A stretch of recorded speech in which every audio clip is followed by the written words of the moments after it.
Texas School of the Air welcomes you to your story parade. Oh, play the pipe, oh, beat the drum. See over there, oh, here they come. With happy smiles and marching feet, the parade is coming down the street. Here comes the lion, and there is Andy, Winnie the Pooh, and Jack-a-Dandy, Red Riding Hood, and the Little Red Hen, Jack and Jill, and King Cole's men. Oh, play the fife, oh, beat the drum. See over there, oh, here they come. With kings and queens in silks arrayed, your story parade.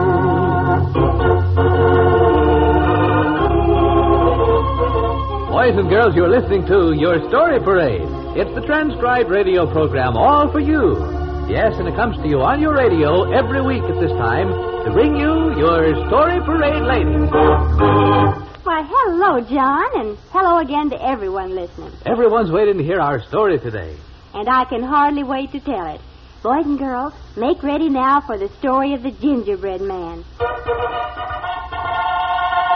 Once upon a time and far away, a little old woman and a little old man had a little old house at the edge of a forest.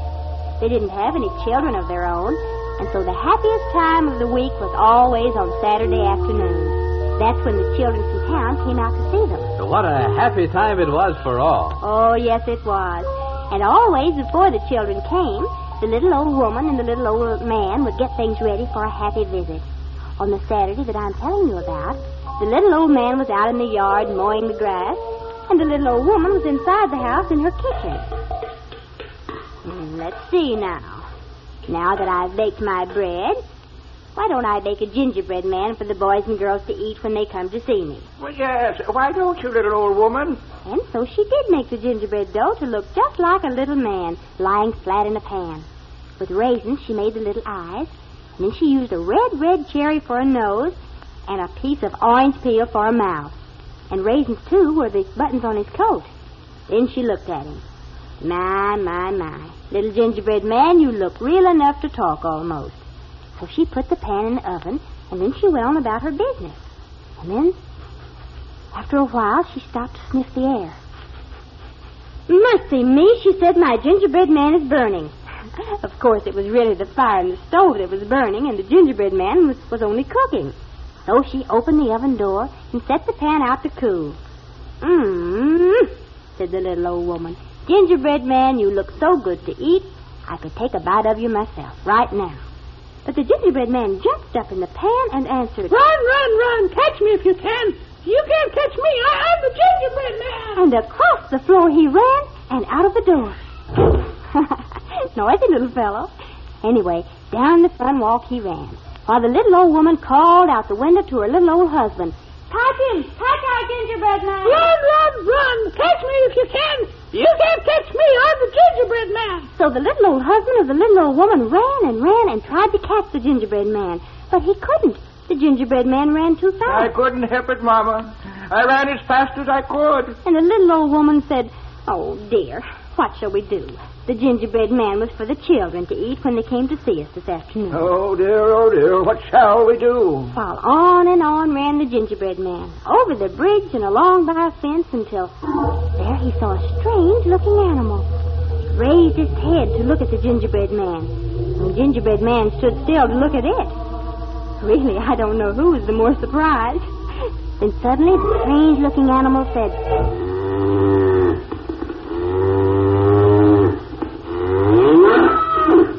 The gingerbread man knew at once that this must be a cow. But he also knew what she was saying, and so he answered, Oh, no, you're not going to eat me. No, sir, all I have to say is, run, catch me if you can. You can't catch me, I'm the gingerbread man. I've run away from a little old woman. I've run away from a little old man. I can run away from you, I can. And the gingerbread man had learned how to run faster than ever before. And on he ran through the woods so fast that his toes were hardly touching the ground. Why, the noise of his running made a sound like this. Watch him! Why, he's the fastest runner there ever was. And besides, he knew that he wasn't made for a little old woman to eat, nor for a little old man to eat, or for a cow to eat either. But suddenly, there the gingerbread man had run up on a field of mowers. And all had happened before he knew it. And all he could think of to say was, uh-oh. And the mower looked at him and said, a gingerbread man all ready for me to eat, I see. Run, run, run. Catch me if you can. You can't catch me. I'm the gingerbread man. I've run away from a little old woman. I've run away from a little old man. I've run away from a cow, and I can run away from you. I can. And away he ran to show that he really could. On and on ran the little fellow until suddenly, right in front of him, he saw an animal he had never seen before. The animal said, Oh, you must be a horse. You are a horse, but, no, you're not going to eat me. I was made for somebody else, and so run, run, run. Catch me if you can. You can't catch me. I'm the gingerbread man. I've run away from a little old woman. I've run away from a little old man. I've run away from a cow and a mower, and I can run away from you. I can.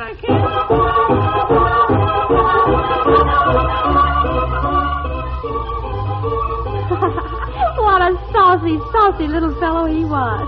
But run on away he did, and he ran and ran until he came to a wide river. How was he going to cross it? No bridge, no boat. And if the gingerbread man tried to swim across, the water surely would get him wet and soak him all to pieces. He was wondering just what he should do when a voice from the bushes said, Hello there, widow gingerbread man. Uh-oh.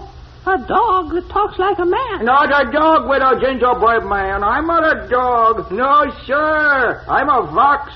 A fox? A wise old fox, yes, sir. Run. Catch me if you can. You can't catch me. I'm the gingerbread man. I've run away from a little old woman. I've run away from a little old man. I've run away from a cow and a mower and a horse, and I can run away from you. I can. The fox smiled like a baby to hear the words. And down he lay on his back beneath the tree with his hands underneath his head. Gingerbread Man just didn't know what to think, and so he said again, I can run away from you. I can. Of course you can, my boy. Of course you can. Yes, sir. Aren't you even going to try to catch me? Gingerbread man, what? Now, why in the world would I ever try to catch you? Well, you might want to eat me up. Everyone else seems to want to do it. Eat you up? Oh, imagine. Silly boy. You mean you don't want to eat me? Oh, I didn't say that. No, sir. I don't eat between meals. I will eat again until lunchtime. And when your lunchtime comes, I'm going to be far away across the river. How you going to cross the river without getting wet? Well... No bridge? No. No boat? No boat. And you can't swim across and get yourself wet. The water would suck you to pieces. And the raisin buttons would come off my coat and the cherry from my nose.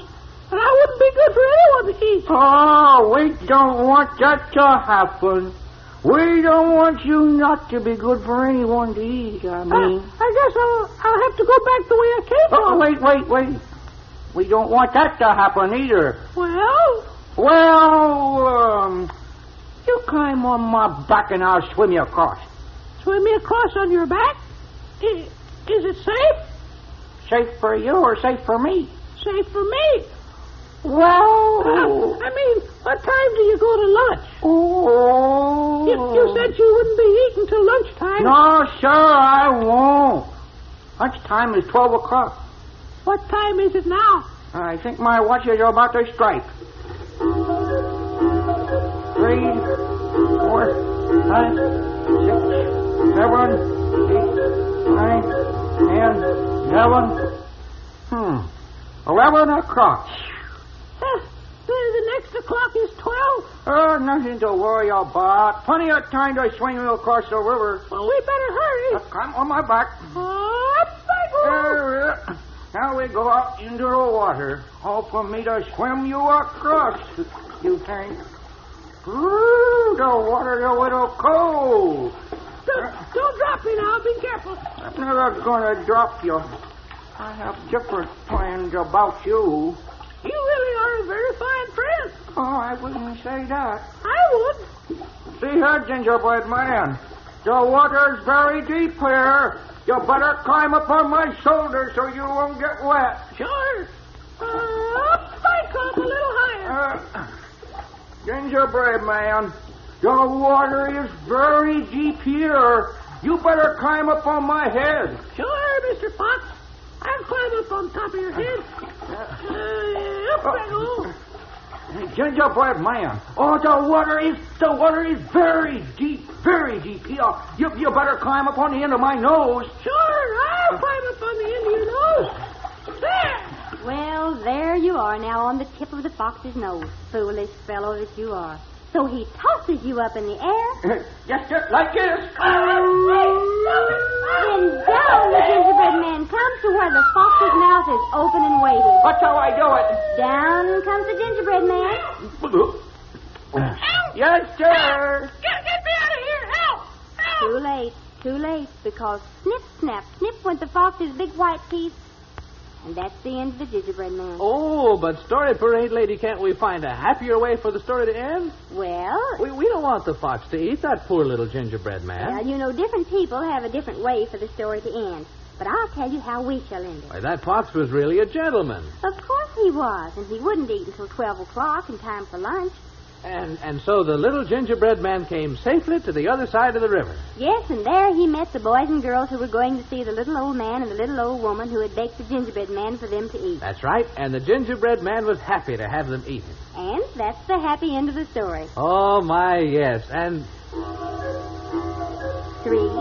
4, 5, 6, 7, 8, 9, 10, 11, 12. 12 o'clock. 12 o'clock? Time for lunch. You folks excuse me? Well, how did he ever manage... Oh, never mind, John. But that's all for today, boys and girls. All of the story with the Gingerbread Man. But next week... Oh, next week it's the story of Thumbelina, the little girl as little as your thumb, with all of her famous adventures. Oh, boys and girls, be sure to listen next week, same time, same station, for the Story Parade Lady and the story of Thumbelina.